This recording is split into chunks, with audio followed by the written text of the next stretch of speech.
My presentation today is basically to tell you about my career and what I've done myself since I left this place back in 2006, 2007. I don't even know anymore when I graduated. But I have... How many of you guys are fine arts majors and show of hands? Fine arts, graphic design, who's doing one? So, good kind of, good portion of fine arts, graphic design. So, I don't really know how I got to where I am today, aside from working really, really hard and kind of combining a lot of the things that I've learned in the past 10 or so years, working both in graphic design, going to school here, studying fine arts, and really pushing myself as both an artist and a designer.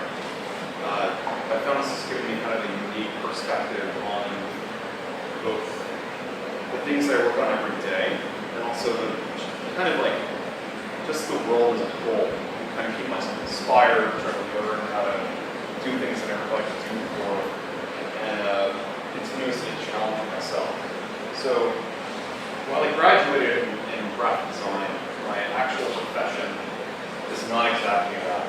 It's something called, well, let me give you a little bit of kind of going ahead fast, but I'll tell you who I am. It's kind of embarrassing, but it's a little bit about myself. I live in Jersey City, married to Jess, who's right back there. She's probably embarrassing. Jess is a drawer and hair. I went to Stein College of Art and Design and GCM. I was a transfer student, all that fun stuff. Dog, Bella. I like to judge hackathons. How many of you guys know what hackathons are? Some of you? Okay, cool. Like guitars, and then like Swedish heavy metal. These are the things that it's kind of funny that I put this in here, but there's actually a real reason why this is here. And it's because the thing that I found in my career so far is that what I do as a graphic designer is really freaking competitive. Okay? So it's not really just you as the body of your work that really counts. It's also you as a person that counts. It's like when we go to a big company, so how many of you guys know where you want to go work right now? So as an example. Probably show of hands, anyone? Alright. So as I've gone through my career, I've sort of figured out that having my own unique kind of brand is actually really important because it distinguishes me from other people, right? It may not really seem to matter when I'm talking to you guys here, but you're up against other presenters who might be vying for this presentation today. You want to have something about yourself that is interesting, a story you can tell, something funny, something that makes you beyond what your portfolio is or what your work is, right? So I always kind of, every time I have an interview or I go somewhere new, I always show people this stuff because it kind of grounds me in reality, I suppose. So what I do, I'm the Senior Director of User Experience and Design. This is a fancy job title. It means a lot of stuff. So, Senior Director is business speak for a position I have. User experience and design are things that you guys, whether or not you know you understand this or not, you do understand it. Because you actually grown up at a time, you're just enough younger than I am, that you grew up in a time where you actually, how many of you guys don't remember when you had an iPod? You? Someone? Okay. It depends, like, you've got, like back in, so it's not even, for me, it's like, I still remember when there wasn't an iPod consciously. I still remember not walking in school and not sitting all the up to the iPod and all this stuff. And as time has gone on, things have progressed. So, user experience is actually something that you would describe as being interaction you have with the system, the system being an iPod or a computer or your GPS or going into a Starbucks and walking through the front door and you notice, hey, wow, it's so convenient for me to give these people my money. Just walk through the store. And you're like, wow, I wonder who thought of this. This was someone who was actually trained in probably cognitive psychology, a team of people in fine arts, team graphic designers, interior designers. They're all creating something that's designed to go through a system and actually interact with it in a way that is conducive towards achieving a goal, right? The design part of it is how does this look? What is the brand, right? The brand is not something that you just sort of like see. It's not a logo or something like that. So you actually work inside of it when you participate with the brand. How many of you are wearing Nike shoes? There's a big pair of orange Nike shoes right there. So like these guys, they don't view themselves as brands like we're Nike, right? They're like, we're the athletic shoe. Oh yeah, we're Nike, right? We're a lifestyle brand where we actually encourage you to interact with things that you create. Design is what encapsulates the essence of something like Nike, or something like Starbucks, or something like that. Like when I was at Dow Jones, we had a somewhat schizophrenic brand, but it was good enough, I suppose. I won't get into that, so I'm sort of crying. But anyway, these are experiences. The difference between these two disciplines, and actually why I like it, why I like doing what I'm doing now, is because I've always had a bit of an analytical side. Someone called me a pessimist. I like to say I'm analytical, right? I look at things, why does this work, why does this not work? It's the measurement. Why does this do this and this fails, or something like that? The design aspect of my work is almost the counterbalance to the user experience side, right? Where user experience is highly based in, there's a little bit of an emotional part of it, but a lot of it is based in actual quantitative measurement, where when you do a design, it's almost like if you were to create something and bring it to a class, and everyone created the same design, and then you were to measure which one was the best. And then that one actually went to market and was used in consumer form or something like that. It's actually measuring the distance. So if this 0.5 pixel line versus this 2 pixel line performs better getting a person to buy a pair of glasses, then that one wins. And that one actually gets reduced in color. Whereas design, although I feel like design is also very, very much in the spectrum of like, it's not fully like expressive, right? You can't be, if you're an expressive designer, you have to be really, really, really good. Or you can also work within a system of constraints that you have to basically stand within. When I'm working every day, I have to stand within a system of constraints that we put into the marketplace or into the environment that I work in. And I have to design in those constraints, right? But I can actually be slightly more, I don't know what it is, more artistic, and I can express myself a little bit more than I can in the user experience field. Because user experience is really based out of computer science. And it's very cool. So, because user experience is such like it's almost like a very nebulous field, right? So I made this fun little graph that I hope you like.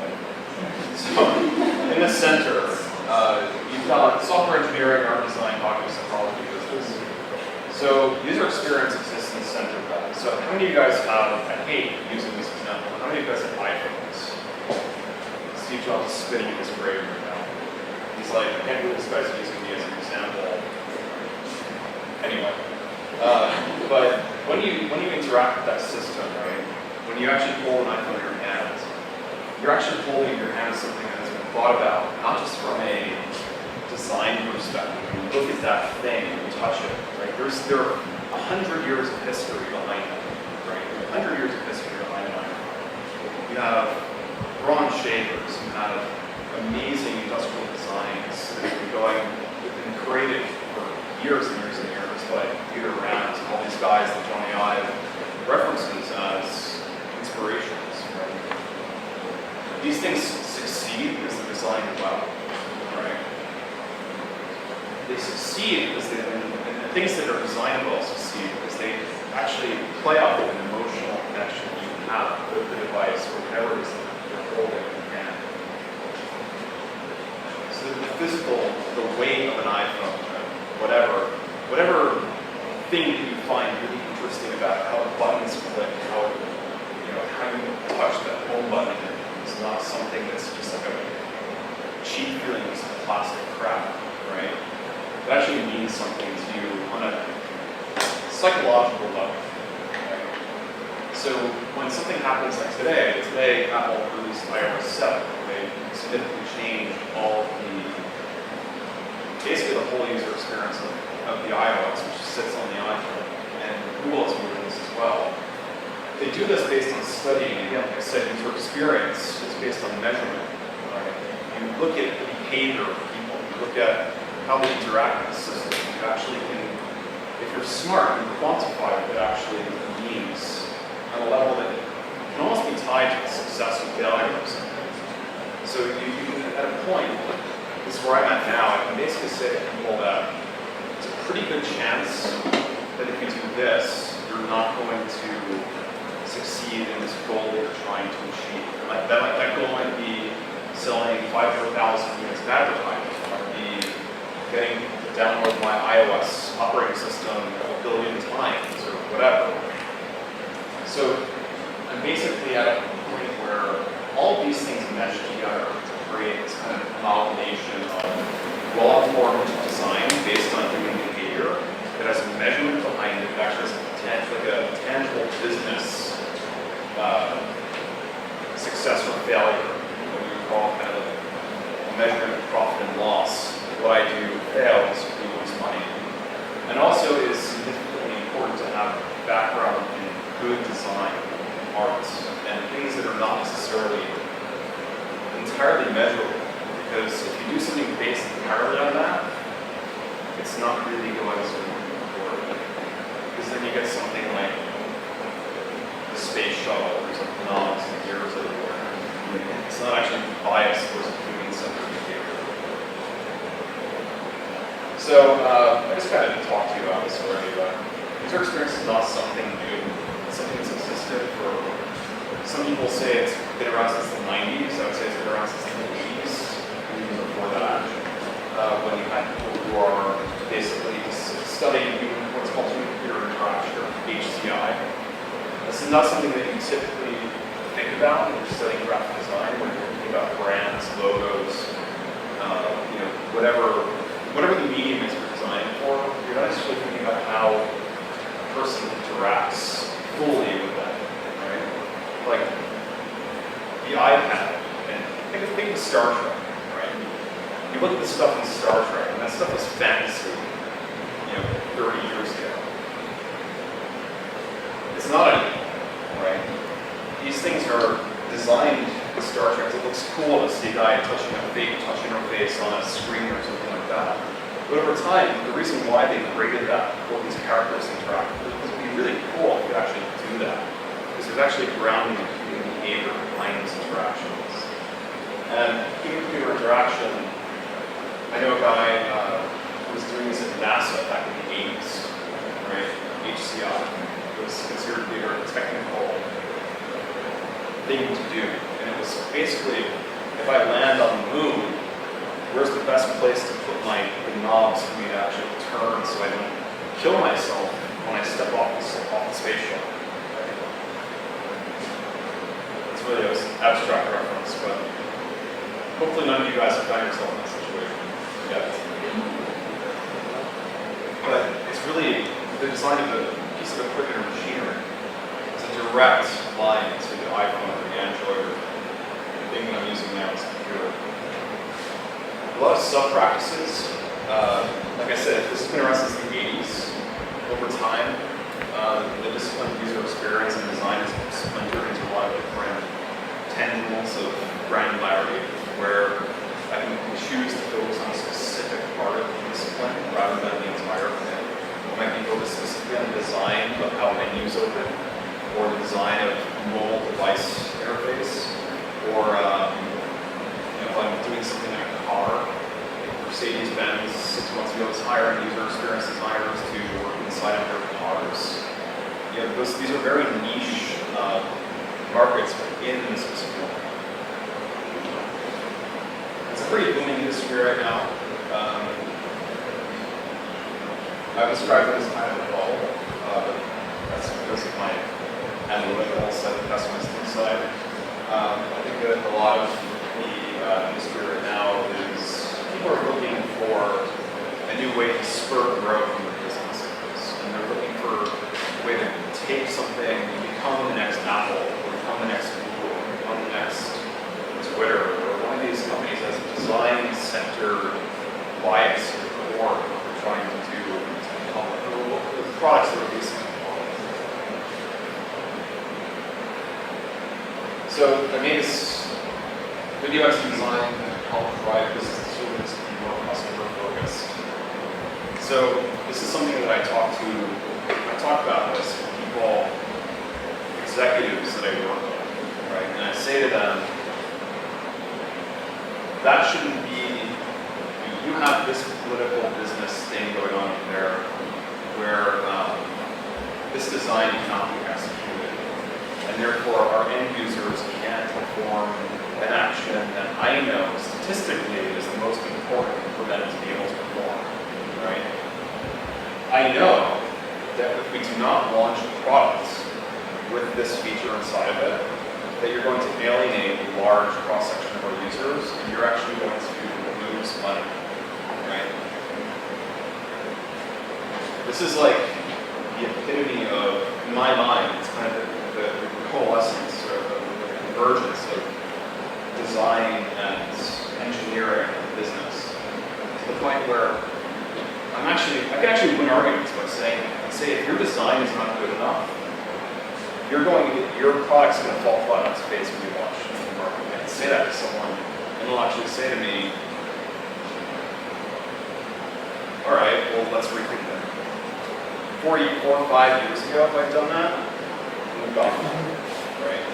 So things are changing in the industry right now. People realize that if you have a poorly designed service or poorly designed product, that when it launches, you might fail. And people don't like to fail. Failing is good if you do it in a contained scenario. You don't want to do something like Microsoft Surface, where you launch something into the wild, and you're like, this is the greatest thing known to man, and sort of dissing all their competitors and whatever. And then people actually use it, like, this thing sucks, right? That's a design failure, right? It's not the fact, but it's not like the designers that failed, right? It's the system surrounding the business that controls the designers that made that design that failed, right? It's a cascading thing. It's not, when you sit in this type of current practice, even when you're not even doing user experience, we're doing regular design for a print piece or magazine, if you have a flawed strategy, and you execute that strategy, it's your fault to do. It's not your fault if it fails. But where I'm at luckily, I can try to stop that from happening. So who hires user experience designers? I've kind of touched on this a little bit, but agencies with traditional visual, you find agencies like RGA have been around for a very long time. Hire traditionally graphic designers when they start in basically making intros for movies. They're looking to, now they have a whole product design division trying to watch out. And they're doing this because they know that in order for them to communicate with clients, so in an agency setting, all of you guys out there, so if I was the client and you were RGA, I would say to you guys, I need you guys to create something for me that's going to really have an impact in today's world, right? So you guys have to then go back and look at the world, everything, basically, its entirety, and figure out, well, today, specifically, in this moment, how do we design something to resonate with consumers, or whatever the target market is. Consumers could be you guys, could be anyone, could be businesses, could be overseas audience. These are some companies that hire UX people. Technology is huge. They probably the driving pulse of what's creating visually for user experience designers right now. Google, as an example, has an entire division called the Creative Lab that is responsible for defining all the visual standards for everything we create. Your user experience team is designed to take those visual standards and test them in an actual consumer environment and see whether or not design A performs better than design B. If design B succeeds, then A is out, right? So these companies that are these billion-dollar companies have a sort of measurable design thing going on. It's actually being very successful. Yahoo just got Marissa Mayer from Google as a CEO. She's bringing a very disciplined approach towards product design and measurement. AOL, same thing. Apple basically is known for having superior products because of their capacity to understand design and how people interact with what they're creating. Twitter, another amazing, completely unexpected thing that's out in the world right now. Who would have thought that, I don't know, maybe I said bold. Who would have thought that something like that would be successful, right? 140 characters, communicating with someone in a very short burst of information. Over time, the concept is great, but how do you build on the concept? Right? That's what designers come in, business people come in, and when they work together to figure something out, to create a better service, a better system, that's when you can get an idea. I'm talking my Dow Jones speak. You guys know what an IPO is? Initial public offering for a stock. So when you make it in the business world, you basically start selling shares of yourself to the public. When that happens, you lose somewhat a little bit of control over your company. But Twitter just started, they just filed for a secret IPO, which means that they're going public, which means that they're going to become a much larger company than they were before because they're successful, right? If you're a failure, you're not really going to get to a point where you can actually go public for a company. And they've done that largely because of their focus on design and factors. It's not because their business model was particularly awesome. In fact, for a very long time, people wondered how the hell Twitter was going to make any money. And over time, they've gotten the right configuration of people working there, they can actually make some money. And publishing and media. So this is where I work right now, where I've worked for a while. Dow Jones, Condé Nast, First MTV, they're all trying to figure out their way in a new digital economy. But trying to figure out how can we take what's once a print newspaper and make it into something that's just, it's a product, it's something people actually want to use. It's not a newspaper that I go and buy in the morning, and I go and read on the train, and I discard when I go off the train over the station, right? It's actually a brand, it's a service that I want to interact with and I'll pay for. Not only will I pay for that initial interaction with your brand, but I'll buy all the subsets of that brand, the Wall Street Journal, Condé Nast, I'll buy Wired, I'll buy the iPad, I'll buy GQ, I'll buy any of these things that are immensely popular, kind of lifestyle magazines. Why do people want to buy them?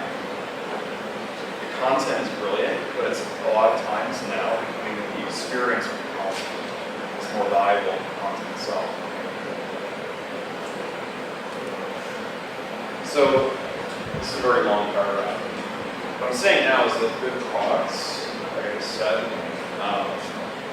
the experience you have with the content sometimes supersedes the value of the content itself. People will read crap. It's an interesting experience while they read it. And I know that because I've studied that. And I can quantifiably tell you using numbers that's true, right? I could theoretically say that print journalism is not succeeding right now, or it's in a decline. Because of all this other noise that's out there, it's designed specifically to draw you away from real journalism to get you to focus on something else that's going to make a company actually money, or something like that. It's really, the world that we live in right now is based on the ability to create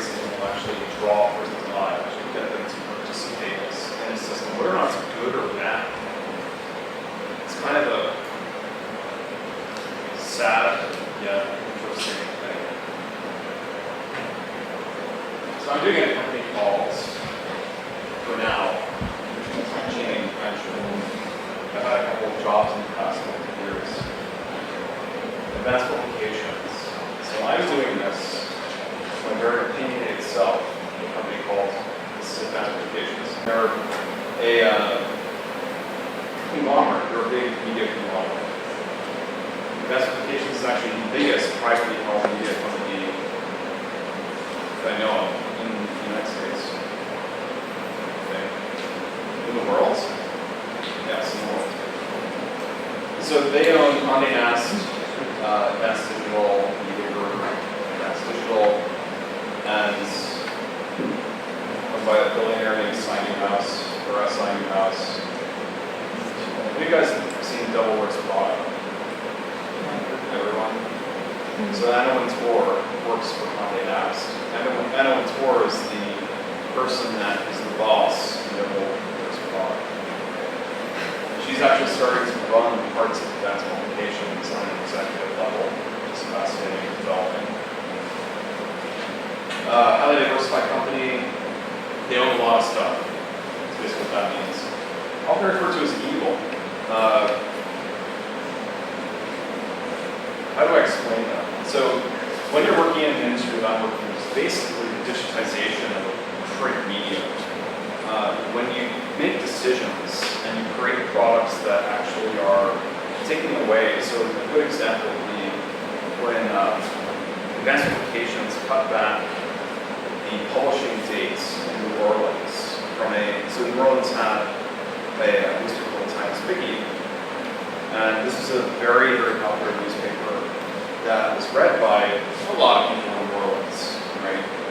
The problem was that, like most newspapers, it wasn't necessarily making money, it wasn't very profitable. So Advanced Communications came down and they were like, well, we're gonna cut you back from 5 days, or actually, this is daily and weekday, for a weekend, I think, something like that. We're basically gonna cut you back from 5 days to 3 days a week, right?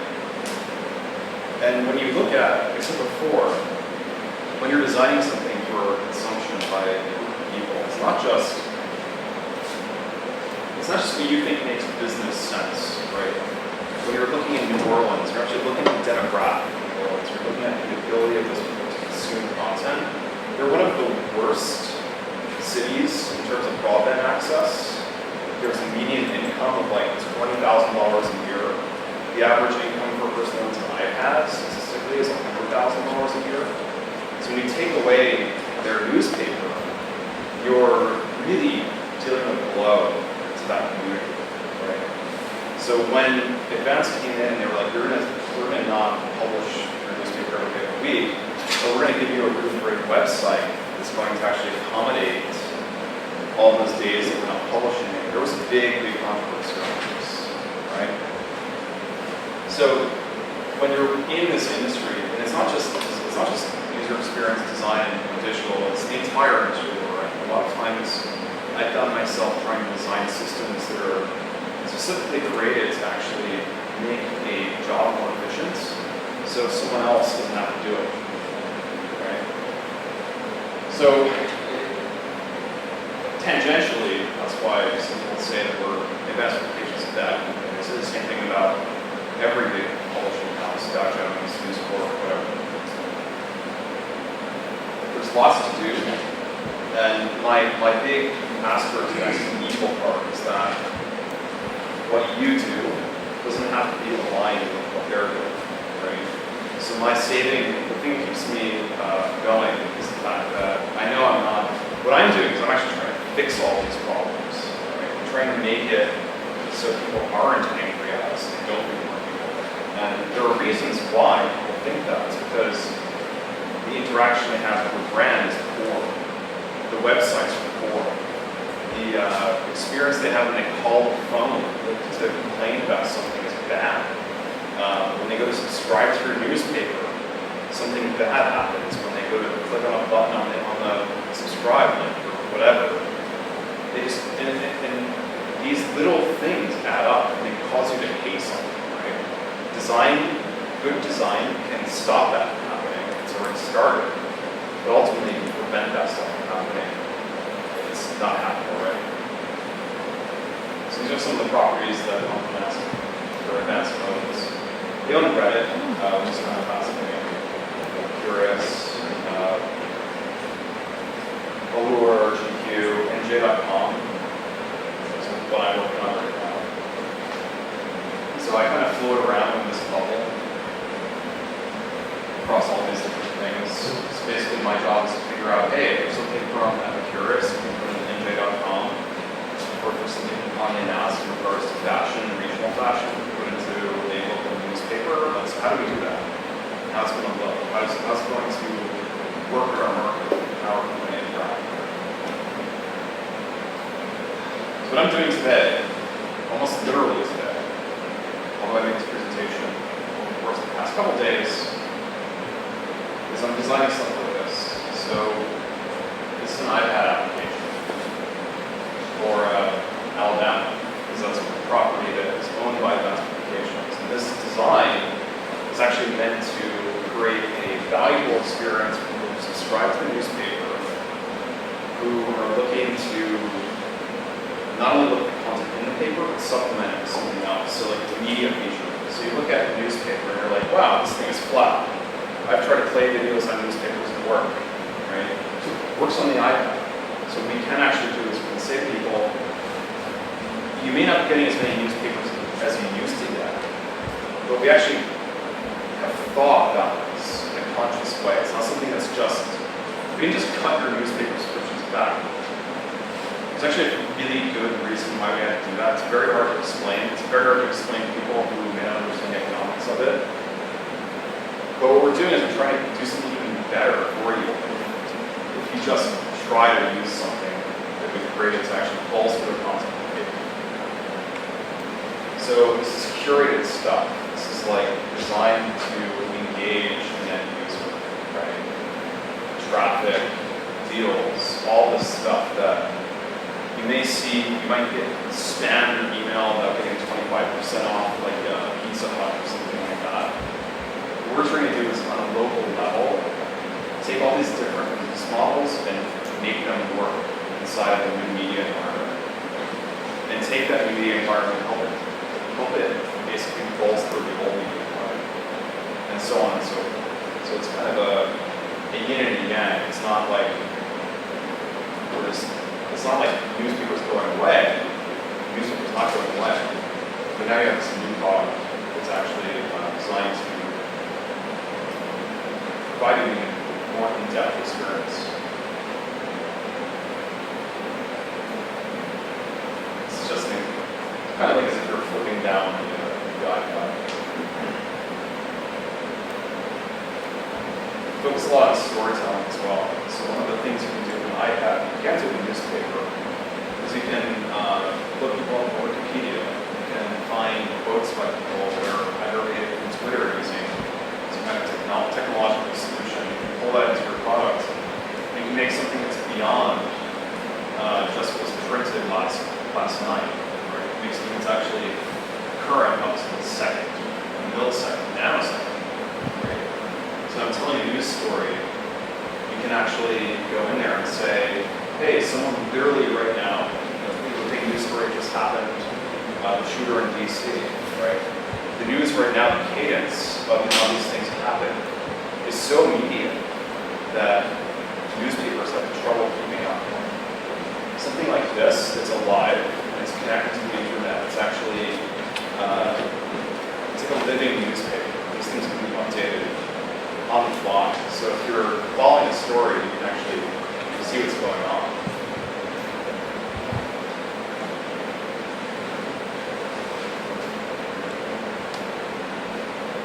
This is a horrible website.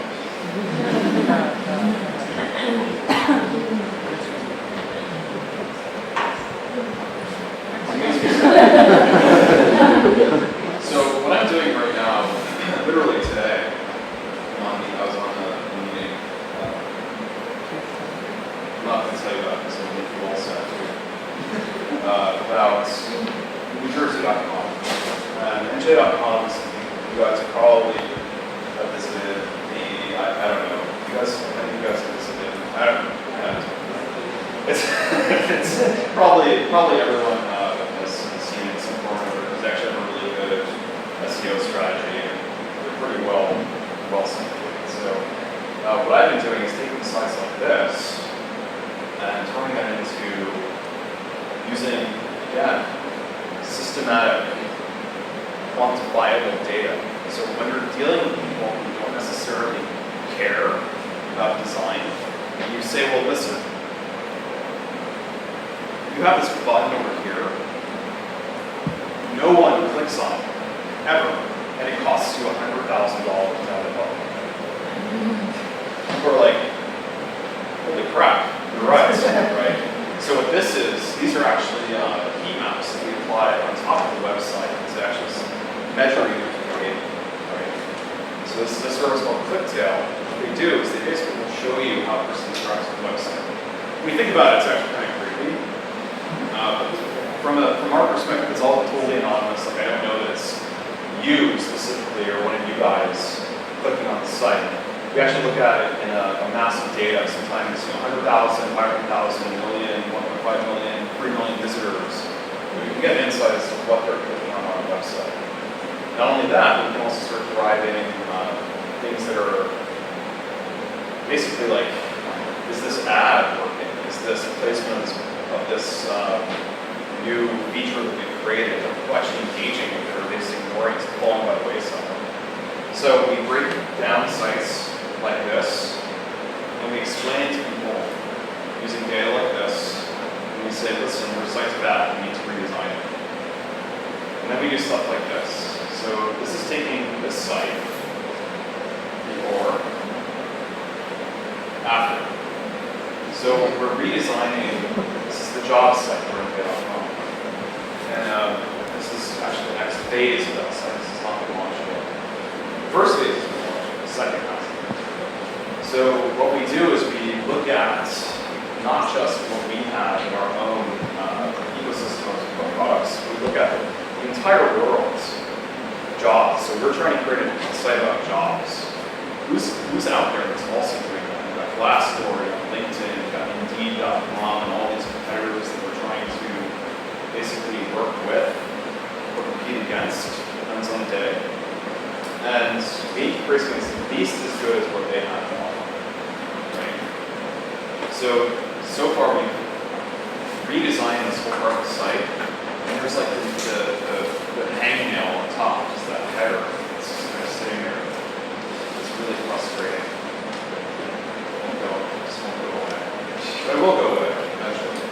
My point is that the goal of this was to make a site that was relevant in the time and age we live in right now, for people who may have been not being served well by what was there in the past. Right? Like I said, that job site was not. It wasn't good. It's not that it didn't look good. It's that functionally it wasn't doing the job it was supposed to do. Right? If people say like this kind of funny thing, like you're going to kill a fly with a hammer, right? You're never going to do it. Right? Nor can you actually get a person to get a job with that crazy this. People just don't. People are going to the site and just dropping off. They're just so just actually meet the needs. This does, for all the measurement we've had, it's actually a very successful redesign. And so it doesn't necessarily matter whether or not I think very small aspects of the design are exactly what I want it to be. The fact is that users actually are engaging with it more, and they're actually using it the way we want it to work. Old stuff, new stuff. So the old stuff on the top, the new stuff on the bottom. So a lot of times in design, you have to compromise, right? I was freaking out that we couldn't get rid of that top part of the site, making something more concise, right? Something that's better, sleek, stronger, faster. Works on a tablet. It's nice, people like it. We take screenshots and put them on VNets. Like, this design is awesome. Not going to happen with that. But over time, we evolve it. So this is the new NewJersey.com logo that I actually designed personally because they had hired an agency to do it. At the time when New Jersey, which I hate, and I didn't like it, so I redid it myself. It's whatever. This is on the right, the new version of NJ.com competitor we're working on. And like I said, design, like all this stuff here is just, this is our content. What we're focusing on right now is that, right there. This stuff is fine, I'm not going to touch it right now, because we actually want to figure out the best way to design that specific part of the site. Right? So what I'm showing you right now is already possibly already redone 4 times. But, and over time, we'll figure out what the best design is by actually testing it and measuring it and seeing which one is the most performant. But we're going to keep it grounded in end user needs. Like, we actually will test this stuff with people. We'll actually go into a room and listen to people interact with prototypes that we have behind us and listen to what they're saying. What they say isn't always nice. In fact, it's really mean sometimes. We get people from Alabama, they just don't like us like, at all. I'm not going to get into it, but it's just like, I mean, when you work with the public, when you work on something like this, you get to hear very real issues people have with designs. I people will say, I don't know how to search. I click on this button and it opens, and you're baffled because you can't understand. How can you possibly not understand? Clicking on the magnifying glass means you search something. Like, why do you not get that? You get angry. But then you realize, like, wow, actually my design isn't good enough because my target market doesn't understand it. Right? And you have to step back and say, damn, not as good as I thought it was. So it's humble. So how we do it? Let's go check this out. It's the user experience design. Sort of familiar tools. So like, I've given you a rather circuitous explanation of what I do. It might be somewhat confusing, but hopefully it's resonating. We start with familiar tools. It may sound like what I do is really technical, but when we start out, it's not, right? So you'll know what this is, right? It's a sketch of a house. So if you didn't know what it is, I just told you, so it doesn't really matter. But this is a sketch of a house, like a blueprint of something, right? This is a sketch of a website. Right? We start with sketches because to build an entire website out and launch it and have it fail is stupidly expensive. And I've done this before. I've worked on sites that we've launched. It's like billions of dollars, not this place, but other places. Millions, I want to say billions, but that's sarcastic. Or actually billions. Millions of dollars launching, and we put them out to the market and they don't work. And we're like, what the hell? Why would you do this? And then everyone on the internet complains. It's always fun to look up some of my past projects and see what people are saying about them. Don't do that, by the way. When you become successful designers and you do something, don't look up your name on the internet. Or anything you go work on. Unless you let's leave it at that. So this is a sketch for a website. We do this really very fast. It's like 10 minutes. We do this over and over and over and over and over again until we, as a team, my team, feels like it's actually a good solution to the problem we're trying to solve. And once we do that, we take it to the next level of fidelity. So I kind of like, this is like we have meetings about this stuff. So we have like, I don't know why in this scenario, but one of these people, probably Ron Burgundy, fighting those people, explaining to them what their idea is about the design of the site. I'm trying to explain to them that you're wrong. You're all wrong. I'm right. They're like, no, you're actually wrong. And they come back to me and they sit here and they're like, here's quantifiable evidence as to why you're wrong. I'm like, damn it. I really am wrong. And then we have to keep going back and forth and back and forth. This is about a sketch. Right?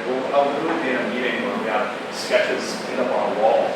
We're arguing about whether or not this line should be there or should be there.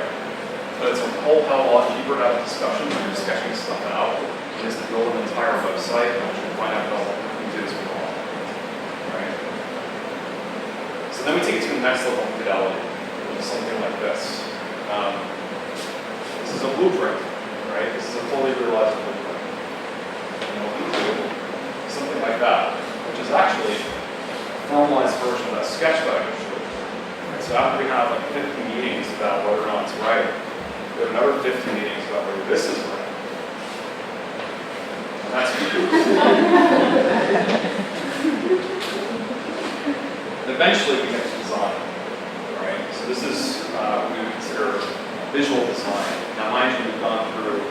least 150 meetings, probably several years, millennia of time. And we finally got into this. So what I'm showing you right now is actually going to be the new version of NewJersey.com, and all of those properties that we own is going to be the real estate site. And we got there by basically using all the tools that I've learned throughout my entire career, right? It's not like I'm going in there and have some special hat that I wear. I'm just listen to what I'm doing, right? For what I'm saying. It's based in design, right? The formal part of design that I've learned from my career. What makes a good, well-balanced website? What makes a good, well-balanced layout? Grid, typography, the colors, the entirety of the experience, right? Looking beyond just the surface layer, and also looking at how people interact with an object. And this is a website. It's about applying art, right? It's about understanding what people feel when they look at something, right? When I present to a committee of people, a crowd of people, my design, I have to understand how are they going to react, how I'm presenting myself, how I'm behaving. You know, all this stuff kind of culminates in the ability to get something like this done, right? I'm really oversimplifying it. I'm not kidding about 150 meetings. Like, I'm serious about that stuff. You got to understand when you're doing those meetings what you're trying to accomplish and explain why you're doing what you're doing, right? This is not something that, while guys like Steve Jobs can say, like, this is how the iPhone is supposed to be, peace. I'm not Steve Jobs, right? Nor are any of you people, unfortunately. Maybe you are. I might just look at this video like 50 years from now and just give myself a face. I think that's just impossible. But stuff like this is not done through, I think this is awesome. You guys work on this really not just on the website. But when you look at a website for something like this, it's really, it's a lot of work. So, this is just a rehash of the continuum we went through. Sketches, wireframes, designs. And eventually this site launches and goes public. And the best part about that is that if it's a good design, no one complains. You get no one's like, good job. Your site's awesome. You rock. Right? They say nothing. People just use the site. Right? Now, if your site's crap, you get like emails, people calling, you get like all this, everyone complains, they leave comments, they create fake Twitter handles to just insult you. So, you know, it's a very thankless job. And yeah, we have lots to look forward to. So, this is just something coming at time, so I'll get this really quick. This is a very complex slide. So when we launch something like a real estate site, this is a chart, obviously. But when we get into the user experience side of the house, we have all these different things. So on the y-axis, we have attitude and moment, just kind of like, man, I really think this is crap. Like personally, this is really bad, or this is really good, right? We have behavioral, which is kind of like when I'm inside of a environment and I'm using this product to do something larger than just something personal of myself. How do I interact with it? So it's like if I'm working at a real estate agent and I'm using that website that I showed you guys for real estate, I'm using it to get information. Is it actually accomplishing what we want it to do, right, on a macro level? And then there's, on the x-axis, direct measurement. It's qualitative, which means we actually watch you in your office. Part of my job is to actually, well, not my job now, but part of my role has been that you actually will go out and watch people use the website, which sounds kind of creepy, but you'll actually sit there, and if you're on your computer, while you're sitting over here like,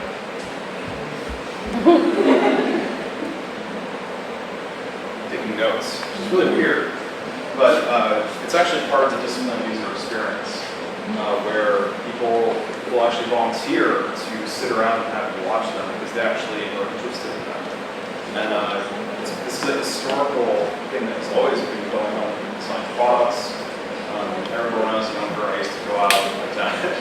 My dad would sign me up for these like tests of new products to get like $20 to go in and eat some cereal and you can say whether or not it was bad. Very similar concept.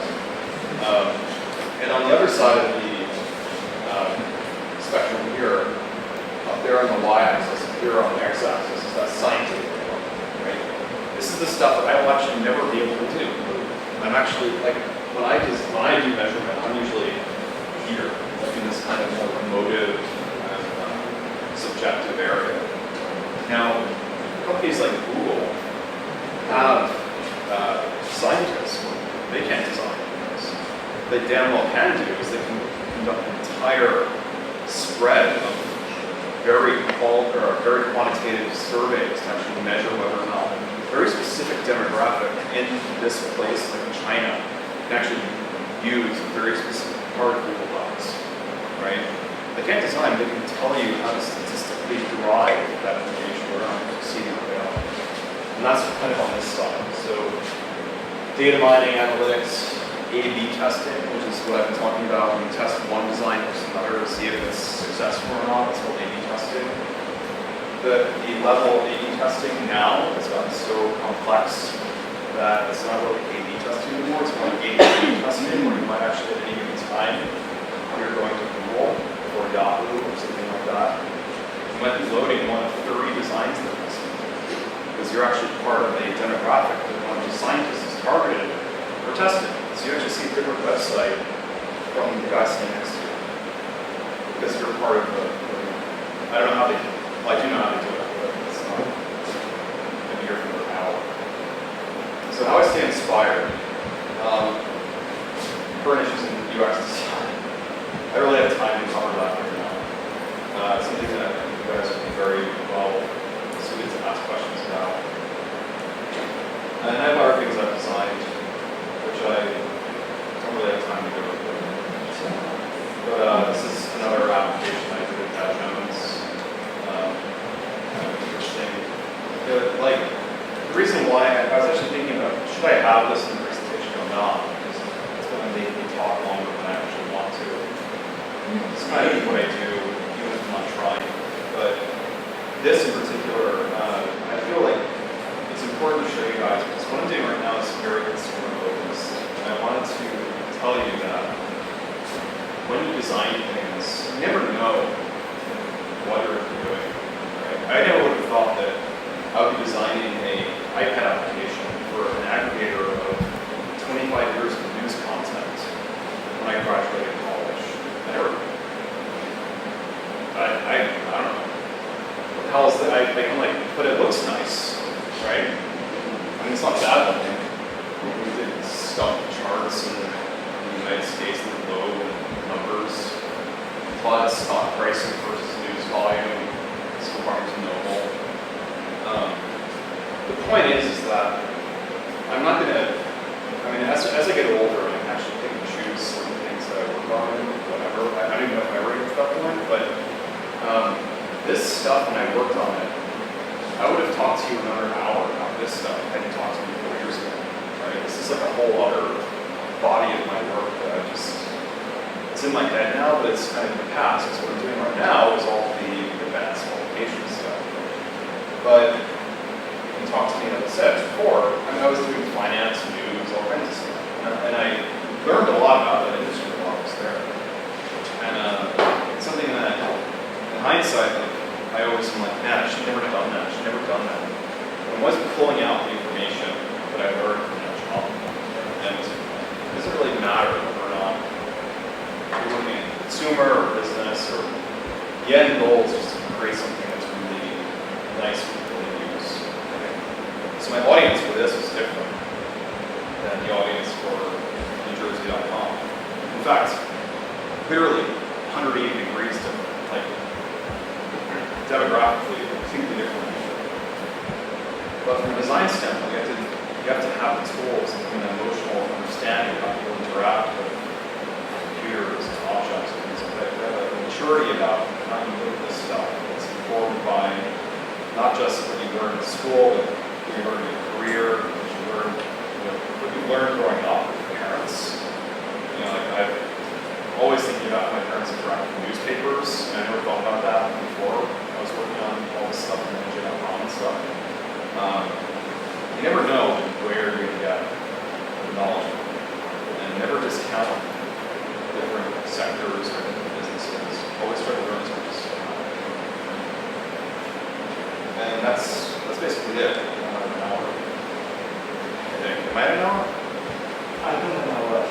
I had like 2 hours. I don't even know. I gotta talk 2 hours.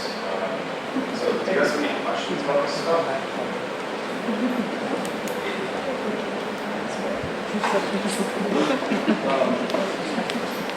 So you were talking about constraints and limitations. Yeah. So how do you keep designs fresh with those constraints? So how do you keep things different if you always work for the same? Really good point. Yeah, really good point. It's kind of arbitrary to say what's going to ask the question. You say that's a really good question. That's actually a really good question. Because when you're working in a system like with very strong constraints, as an example, I've done work like Johnson & Johnson and things like that. Brand is already established, right? So your constraint is do something fantastic, but everything has to be right. Just saying, right? And what you do is you, as a designer, you want to stay within that constraint, but you never want it to be handcuffed, right? Like if I were to say that I never question any constraint from a well-grounded,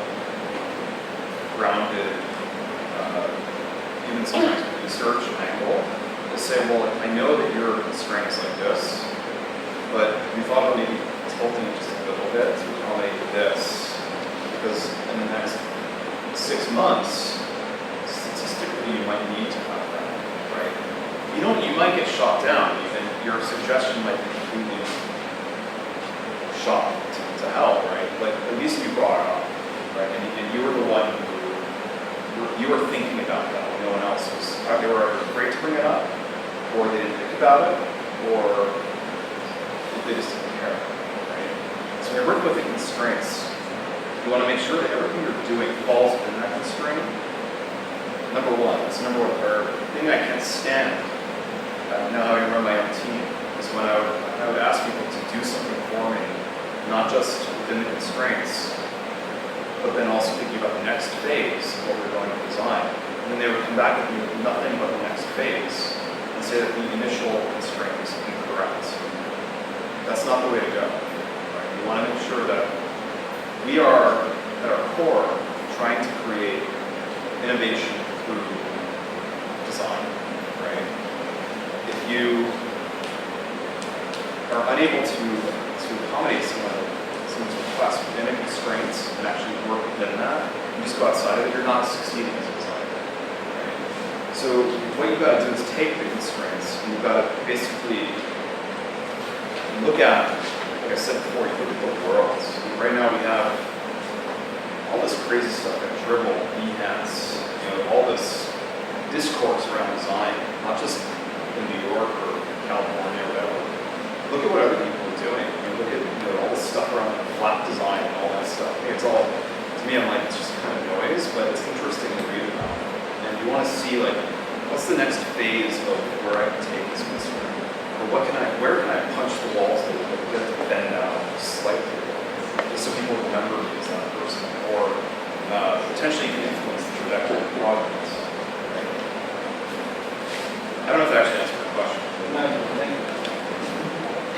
I have a question. Yes. Well, I know you for like quite a few years now, like, so I know your background somewhat. Like, I was still really interested to know, like, when you first came to China, I remember you were a very talented, very good artist, very creative, really good skill. So how did you usually transform, in terms of your artistic journey from like very good young process, developing the design, and developing really kind of good simplified user experience design. In terms of the process, how do you develop it? Yeah, my path was very like circuitous, and still is. I still don't know what all I'm really doing, honestly. Because, like I said, I never predicted that I was doing this ever. But when I started my background, I used to code websites, so I always had a little bit of an understanding of how the web works and how code works and stuff like that. And to my benefit, I studied traditional masters in, people would call it, the discipline of graphic design. You know, I studied Vue, I studied SCAD, I read a lot, so I became a very technically proficient designer. And that actually translates very well from even when you're doing just prints and or if you're just drawing from it, you know, whatever. And if you're an artist and you draw stuff all the time, and you are well equipped to do all that sketching stuff that I showed you before. You know, you probably have a sensibility that a lot of people don't have. So I started, you know, I was in print for a long time, I was in print for a while. I was always doing a little bit of web stuff on the side. And I've always been doing interfaces. Like, I think that it was kind of like a bit of a happy coincidence that I wound up doing what I'm doing now. Because I remember when I was like 13 years old, trying to create interfaces in Photoshop using, again, this is something that was like, you know, at the time, Photoshop 4 or 3 or something like that. And trying to create interfaces now that make me like, out of my old work, like that's hilarious. I never really do that. But I was always thinking about how does a person interact with the computer? And then that also translates not only to how do people interact with, take that outside of the computer, it's how do people interact with a piece of packaging? Or how do they interact with a printed piece or a poster or something like that? The actual physical worlds, right? And when you get to that point, you start questioning how people interact with the physical world. And in the meantime, the digital world is moving full steam ahead, right? You start seeing things now where those two areas are kind of like butting up against one another, clashing and overlapping. And I think, particularly when I was working at Dow Jones, I had a pretty good, I'll not say that I was a master at, I'm not a master at anything now. I mean, I'm a good designer, I was a good print designer. So I was working at a publishing company that had a really strong technology part, with web as a component, and that's where I fell into. And I wound up designing applications that were basically aggregating print content. I understood the business, I understood the constraints that these types of businesses had. I understood the design side, and I understood the web side of it as well. So I knew that if I was to create a menu that looked like X, Y, or Z, it wouldn't work because I've been doing the web stuff for a very long time. So over time, I kind of evolved into this, like, I can still do print design. And it's not something that's like, I'm not ignorant of it. But I still look at it all as design. It doesn't really matter what the medium is, right? And the stuff that I am involved in now is, to me, just another design challenge, just a different type of design challenge. So I started doing web stuff. I'm still doing web stuff now, some 12 years later or something like that. But it's taken on a different perspective in my mind. You know, it's like before, I never would have thought that I was doing this, but it makes sense to me.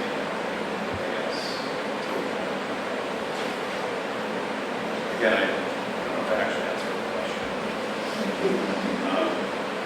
Like I said, I've actually thinking about this a lot lately. You know, I'm trying to figure out what's the next step, where am I going with all this stuff. And I look back at the stuff I've done. I was looking at my work when I was at TCNJ, I was doing this presentation.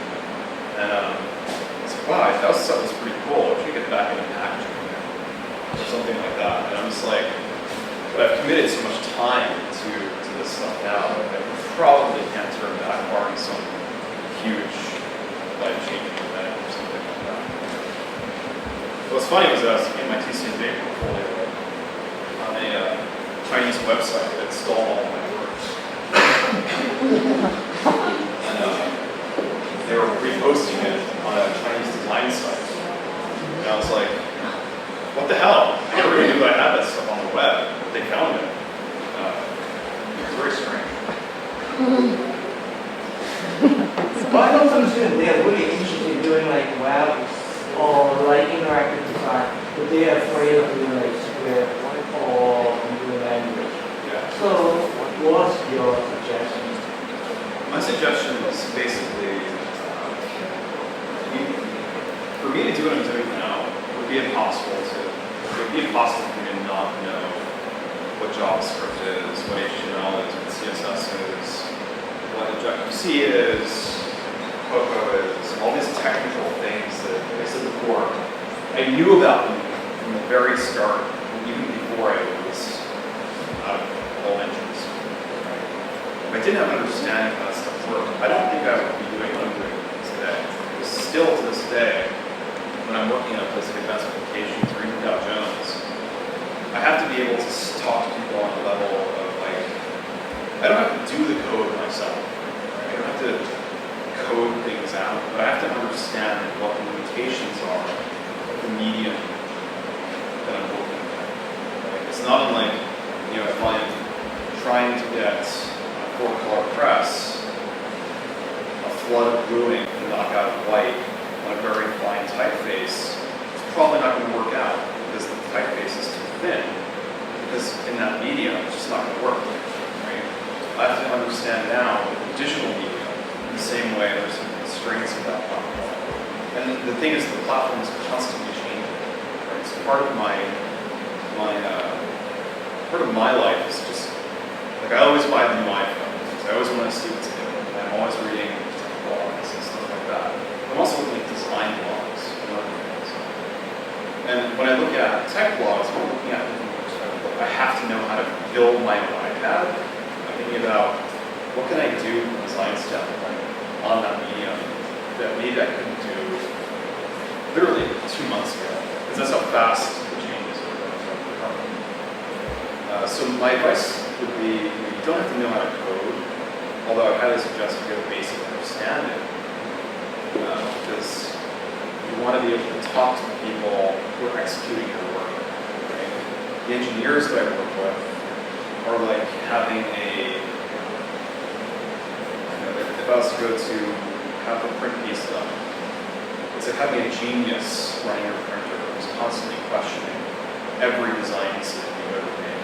And you have to be able to back your decisions up in the same way that you would to a client doing a print piece or something like that. And that's a lot of where the measurement comes in, you know, where you want to have this data to back up some of the arguments potentially. So some of the decisions we made as an example. So I would say focus more on understanding what makes design good, understand code, and understand communicating. Right? That means be very familiar with how to interact with even your work. You know, if you have a piece of packaging, how to pick it up and hold it in your hands, just be conscious of it. You don't have to know how to make a package yourself necessarily. Yes. When you talk about the experience of content being more important than the content itself, do you find that understanding that and knowing that affects, I was curious about like ethics content. How do you feel, how does it make you feel like the experience is important? I don't know, just in general, how do you company go about? Do they not care, or is it? The ethics are in my opinion, and this is it's actually a very, very touchy subject for a lot of culture and things like that. The ethics of what the media, where media is going. I mean, ethically, I don't necessarily agree with a lot of it, but at the same time, I'm conscious of how the world is changing. You know, the experience of interacting with content in a superficial way can get you ad dollars, but it doesn't give you, when you look at journalism, and the desire of a journalist to actually educate the public, understand true issues, right? And then you stick a giant ad on there for Gebauer, right? And the person, instead of reading about the massacres, the civil war in Syria, they're looking on Gebauer. And like, it has in my own brain a bit of there's a disconnect there. What the hell am I doing? What am I doing? Right? What am I doing with my life? And at the same time, I understand that challenge that we have to face is like, how do you balance those two things? How do you make something that when you create content, people want to engage with? These are things that all the biggest publishers in the world now are experimenting with. If you go to the New York Times, they're constantly experimenting now with new methods of displaying content, new, more immersive ways of displaying content. And when I talk about short engagements of content, I'm talking about things like Huffington Post, AOL, these companies that are they're publishing companies that are ad-driven. They're not necessarily, they don't have a editor who's sitting there like Tom Friedman or something like that, who's like writing really hard-hitting articles, and people are sitting there and reading them on their iPad transfixed, right? These guys are creating content that can. They're sometimes not even writing content themselves. They're actually just pulling links onto their site. So you go to look at it, click on it, and go somewhere else, and they make 0.25 thousandths of a cent. So I think we're really at a crossroads now where, when you have journalism as a traditional media that communicates to people who are not necessarily as technically savvy as I am or anyone in this room is, right? They have a goal which is to be more public, right? The mission doesn't change when you move to the web. The economics change. How do we make money on this? How do we get our message to a larger audience and educate more people? It's really, no one solved it. I mean, if I had an answer, I'd love to give it to you. But, I guess in terms of how you deal with it, if you're building something that you don't feel, if you feel that disconnect, or you feel against it, or you still I try to fix the problem. So my approach is, if I have a problem with advertising, I try to fix it. Right? The problem with the display of news articles and a advertising-based economy of display, which would be like AOL or something like that. I want to create a more better designed experience with which to engage with the content. Right? Quality of the content. I'm lucky that I've worked with really good publishers that actually have really good high quality content. That's great. But the challenge for me is not just, again, it comes down to constraints. If you have to have advertising on your site, you have to have a website that's going to serve a demographic of certain type of income, certain geographic area. How do you design something to work within that constraint? And for me, I'm always just constantly challenging myself. Advertising, not good enough. You've got to do better advertising, better integration, better.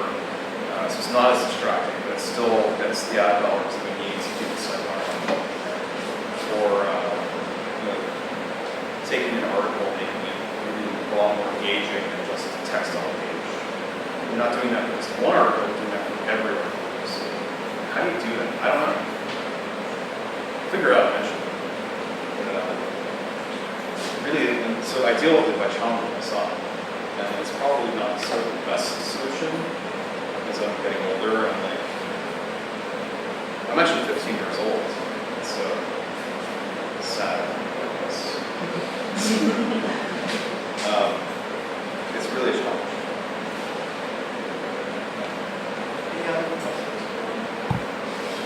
I have one really good question on behalf of my students to ask. Like, we all know graphic design is a very competitive market. Like, very hard for graphic designers to stand out, to get into the job market, to find the first job. And a lot of our students are very ambitious.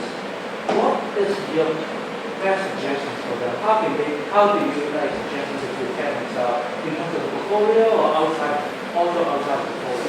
How do you like the suggestion for them to be successful? I know so far you have a very, very wonderful, successful career. So what is the suggestion for them? Yeah, the market is really competitive. And the thing that I wanted to kind of touch on, aside from all the kind of more highbrow things about ethics and stuff like that, and design things, really, when you go out into the world and try to get a job in design, or even art,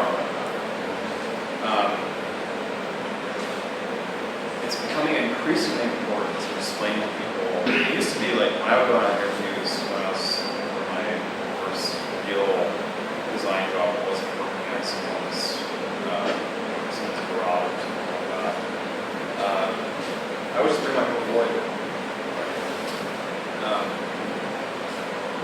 And I'd show my work, I'd explain it, and it was good, and I could always kind of just go through it, have a higher volume because you're trying to present the scope of your knowledge of design. I show you're not just focusing on one thing, but a bunch of stuff. Over time, as I moved on in my career, like I'm not sure. Well, so I was interviewing at a place, and to even talk to the people to interview at this place, I had to sign an NDA, but I never talked to people about this place. I had to prepare a literally hour-long presentation about my work. Not only the work that I like what I showed you today, but the background behind it. Why did I do this? Why did I do that? What was my logic? What was the demographic of this work? How did we get to this design decision? And then I had to understand what the business was that I was applying to. I had to understand, if this place is doing this business, how do I present my work in a way that actually bolsters what they're trying to do? So I couldn't just go in there and show them my work. I could show them my work and how it was contextually relevant to what the business was. And it always would drive me crazy when I was on the flip side, when I was interviewing people for my positions on my own team, particularly at Dow Jones. My first question is always, so, what do you know about Dow Jones? And that's actually a trick question. Because I will tell you about Dow Jones, but only if you don't know what it is. If you don't know what it is, you're not getting a job. Right? You need to know, like, I have people come in and they'd say to me, Dow Jones, I know you guys were like a financial company, stock market, and I'm like, okay, that's actually wrong. We actually had nothing to do. Yeah, we had an index. We had the Dow Jones Industrial Average, right? We didn't actually own it at the time this person was interviewing. We actually had sold it off for $1 billion to the Chicago Mercantile Exchange. And nor did we ever process any transactions. Right? We weren't a bank. Right? So I was always very, I would zero in. Like, I need to know what business it is that we're working within for the interview. Not only that, but you have to have confidence when you walk into these places. You have to understand that, when you're talking to people, you want to portray yourself as being an expert. It doesn't matter if you're not. I might want to walk that back a little bit. You have to understand what your limits are. Right? You have to know what you're good at and not. Right? I know that I'm good at, like I said before, on that X and Y axis of research, qualitative stuff. I know that I'm good at qualitative stuff. I'm not good at the research. So if I go in somewhere and I'm like, walk in there with my suits, and then some shoes, and I'm like, hey, let's talk about your, cross-section of the demographic that was measured in China for this whole thing with the people and whatever, and I try to bullshit my way through that. I'm not doing myself any favors. Right? So you have to know where your strengths are and where your strengths are weak. And if you have a desire to actually make your strengths and weaknesses better, you have to keep working at that. Right? You cannot just fake it. So a lot of that has to do with, again, I'm talking a lot for a very simple question, but it has to do with your ability to understand, if you're looking at a job, you go into an agency, better damn well know what that agency does, what the best clients are, what the revenue is, what campaigns they've worked on, they've won Webbies, Addies, Cannes, and all this stuff. And you better know who the creative director is, who the executive creative director is, and you better know who Bob Greenberg is, you better know, all this stuff. Because when you can actually connect to people when you're doing it on that level, your success chances of getting a job are like 1,000 times better. Or getting something. You may not even get a job you're applying for, something else. But then also not pretending like you know everything, but also being confident enough to portray yourself as an expert. We're talking about, especially if it's your own work. And everyone might be like, yeah, well, I use Helvetica, this is pretty good. All right, that's cool. But why? Why did you use Helvetica? Is it because of flexibility? Is it because you? I don't know. Why? Be able to answer why. Everyone asks me why. At least 100,000 people.